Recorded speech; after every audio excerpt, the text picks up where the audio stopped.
ዝነኛዋ ሞዴል አቢቾይ ልጇን ከትምህርት ቤት ለማምጣት ነበር ከቤቷ የወጣችው። ነገር ግን ከቆይታ በኋላ ወደ ቤት የተመለሰችው ልጇ ብቻ ነበረች። አቢቾይ ግን በድንገት ደብዛዋ ጠፋ።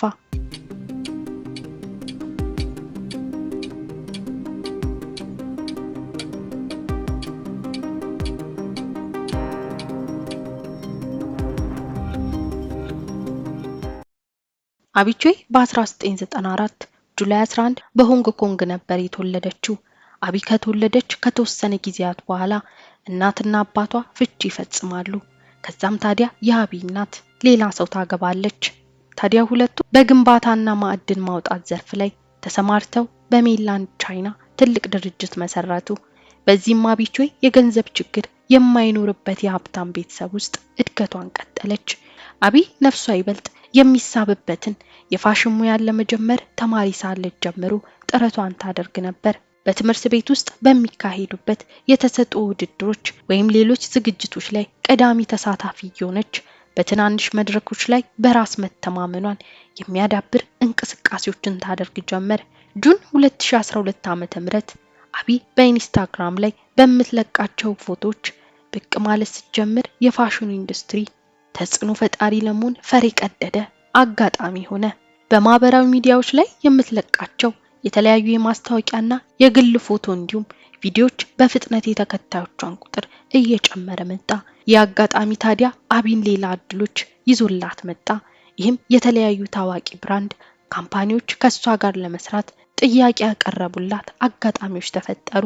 አቢ የፋሽን እንቅስቃሴ ጉዞን ጀምራ ብዙም ሳትቆይ እጅግ ዝነኛ የፋሽን ድርጅቶች ጋር ስራዋን መስራት ጀመረች። ይህም ታዲያ አቢ ልትኖርበት የምታልመውን ህይወት የኖረች ስትቀጥል ደስተኛ መሆኗን ያጠራጥር አልነበረም። አቢ ከስራዋ ባሻገር በአንድ ወጣት ፍቅር ላይ ስትወድቅ የ18 ዓመት ወጣት የነበረች ሲሆን ብዙም ሳትቆይ ነበር ወደ ትዳር ለመግባት የወሰነችው። አሌክስ ኮንግ የተባለው ይህ ወጣት የአቢን የጋብቻ ጥያቄ እሺታ ከሰማ በኋላ በአማረ ሰርግ ተሞሸሩ። በአቢና አሌክስ የፍቅር ግንኙነት ነገሮች በመጠኑ የፈጠኑ ይመስል ነበር። በትዳራቸው 2 ልጆችን ብዙም ሳይቆዩ ወለዱ። እንዲህ በአጭር ጊዜ ውስጥ ቤተሰብ መመስረት የቻሉት ሁለቱ ጥንዶች ትዳራቸው ከ3 ዓመት ቆይታ በላይ መጓዝ አልቻለም ነበር። በዚህም ፍቻቸውን አደረጉ። የሁለቱ ጥንዶች ፍቺ ሲፈጸም በጋለ የጸብና እንደ ጠላት የመተያየት አዝማሚያ አልነበረውም።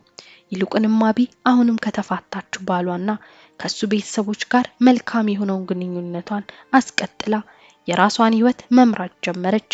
ይህ ከቀድሞ ባሏና ቤተሰቦቿ ጋር የቀጠለው ጠንካራ ግንኙነት በየሆነ ወቅት መገናኘት የተለያዩ ስጦታዎችን እስከ መሰጣጣት የሚያደርስ ነበር። ይህ ብቻ ሳይሆን አቢ ለአሌክስ ቤተሰቦች እጅግ የሚያምር አፓርትመንት ገዝታ እንዲኖሩበት አደረገች። ምንም እንኳን አቢ ከሀብታም ቤተሰብ የተገኘችና በራሷም የሥራ ሁኔታ ትልቅ ገቢን የምታገኝ ሴት ብትሆንም አንዲት ሴት ለፈታችው ባል ቤተሰቦች የኛ ያህል ርቀት ሄዳ እንዲህ ታደርጋለች ብሎ ማሰቡ እንግዳ ነገር ነበር።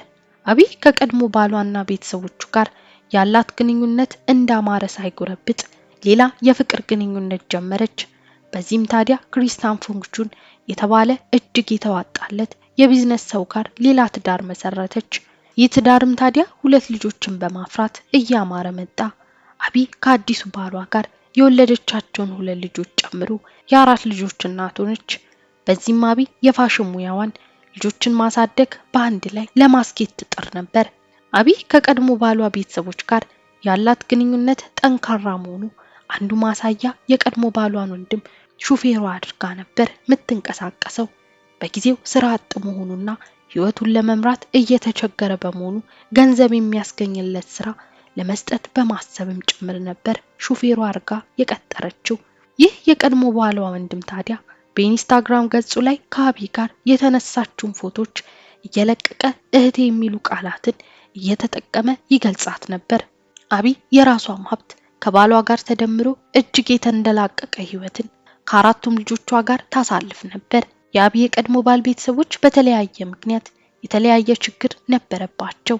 አባትየው የፖሊስ አባል በነበረበት ሰዓት በፈጸመው የመድፈር ሙከራ ተከሶ የነበረና ከዛም ስራውን ያጣ ነበር። ወንድምየውም ደግሞ በተለያዩ የስርቆት ስራዎች ላይ ተሰማርቶ ወንጀሎችን የሚፈጽም ነበር። አቢ ገዝታ የሚኖሩበት እጅግ ቅንጡ አፓርታማ በራሷ ምክንያት ከ6 ዓመታት በኋላ ለራሷ ፈለገችው። ነገር ግን ይህን አፓርትመንት ስትወስደው በምትኩ ሌላ ቤት ለመስጠት በማሰብ ነበር። ይህ የአቢ ቤቱን የመፈለግ እንቅስቃሴ የቀድሞ ባሏን ቤተሰቦች በእጅጉ ያስቆጣ ነበር። ከማስቆጣትም አልፎ ቤቱን እንዳትወስደው ዛቻና ማስፈራሪያ ያስከትሉ ጀመር። ለአቢ ይህ ምላሽ እሷን የሚያስቆጣ በመሆኑ በሕግ ጠበቃዋ በኩል ጉዳዩን ማስቀጠል ፈለገች። ይህ ክስተት ታዲያ ለወትሮ በበጎ ሁኔታ እየሄደ የነበረውን የሁለቱን ወገኖች ግንኙነት ያሻከረ አጋጣሚ ሆነ።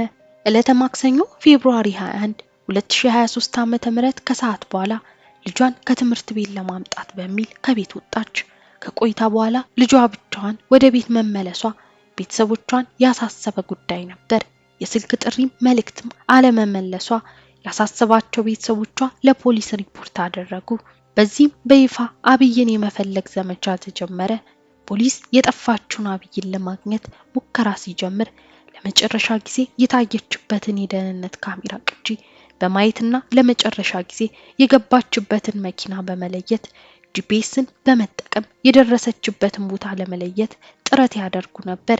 ይህ እንቅስቃሴ ታዲያ የፖሊስ አባላቶችን ታይፖ ወደ ተባለ የገጠር መንደር መራቸው። በዛም የኪራይ ቤት የሆነ አንድ ቤት ውስጥ አሰቃቂውን ነገር ተመለከቱ። በዛ ቤት ውስጥ በሚገኘው ፍሪጅ ውስጥ 2 የሰው ልጅ እግር ተቀምጦ ይገኛል። በኪችን ውስጥ በሚገኘው ስቶቭ ላይ የተጣደው ምግብ ማብሰያ ውስጥ የሰው ልጅ የራስ ቅልና አጥንቶች ይገኛሉ። የተቆራረጡ ስጋዎችም እንዲሁ በዛ ቤት ውስጥ ተገኙ። ከ100 በላይ የፖሊስ አባላትን ያሳተፈው ፍለጋ የተለያዩ የሰው ልጅን ሰውነት አካላት በተለያዩ ቦታዎች ላይ ማግኘቱን ቀጠለ። እጅግ በሚያሳዝን ሁኔታ ደግሞ ይህ በየቦታው ተቆራርጦና እንደ ምግብ ሲዘጋጅ የነበረው ስጋና አጥንት የአቢቾ መሆኑ ተረጋገጠ። አቢ በሚዘገንን ሁኔታ ተቆራርጣ የተገኘችበት የኪራይ ቤት የቀድሞ ባለቤቷ አባት የተከራየው መኖሪያ ቤት መሆኑንም ታወቀ። በዚህም ታዲያ የዚህ ሞት ቁጥር 1 ተጠርጣሪዎች የአብይ የቀድሞ ባል ቤተሰቦች ሆነው ሁሉም በቁጥጥር ስር ዋሉ። አቢ ልጇን ከትምህርት ቤት ለመውሰድ ከቤት የምትወጣበትን አሳቻ አጋጣሚ በመለየት አፍኖ ወደዚህ ገጠራማ ቦታ በማምጣት የአውሬነት ዘግናኝ ሰይፋቸውን አሳረፉባት። የገዳዮቹን አረመኔያዊነት የሚያሳየው መብላትና የሞተ አካሏን ሆዳቸው ውስጥ መቅበር ነበር ፍላጎታቸው። የአቢቾ ዘግናኝ አገዳደል በቤተሰቦቿ በፋሽን ኢንዱስትሪ ዙሪያ ያሉትን ሰዎች እንዲሁም ይህን ወሬ የሰማ መላ የዓለም ሕዝብን ያስደነገጠና ልብ የሰበረ ሆነ። በሷም ግድያ ዙሪያ የቀድሞ ባሏን ከነ ቤተሰቦቹ ጨምሮ 7 ሰዎች በቁጥጥር ስር ውለው የመጨረሻ የፍርድ ቤት ውሳኔያቸውን ይጠባበቃሉ። ውድ ቤተሰቦቼ ለዛሬ ያዘጋጀሁት ቪዲዮ ይህን ይመስል ነበር። እናንተስ በዚህ ታሪክ ላይ ምን ሐሳብ አላችሁ? ሐሳባችሁን ኮሜንት ላይ አሳውቁኝ። ለዚህ ቻናል አዲስ ሆናችሁ ሰብስክራይብ እያደረጋችሁ ተቀላቀሉ። ቪዲዮ ከተመቻችሁ ላይክ በማድረግ እንዲሁም ሼር እያደረጋችሁ ለሌሎች እንዲደርስ አግዙኝ እያልኩኝ በሌላ አዲስ ታሪክ እስክንገናኝ ድረስ ቸር ቆዩልኝ።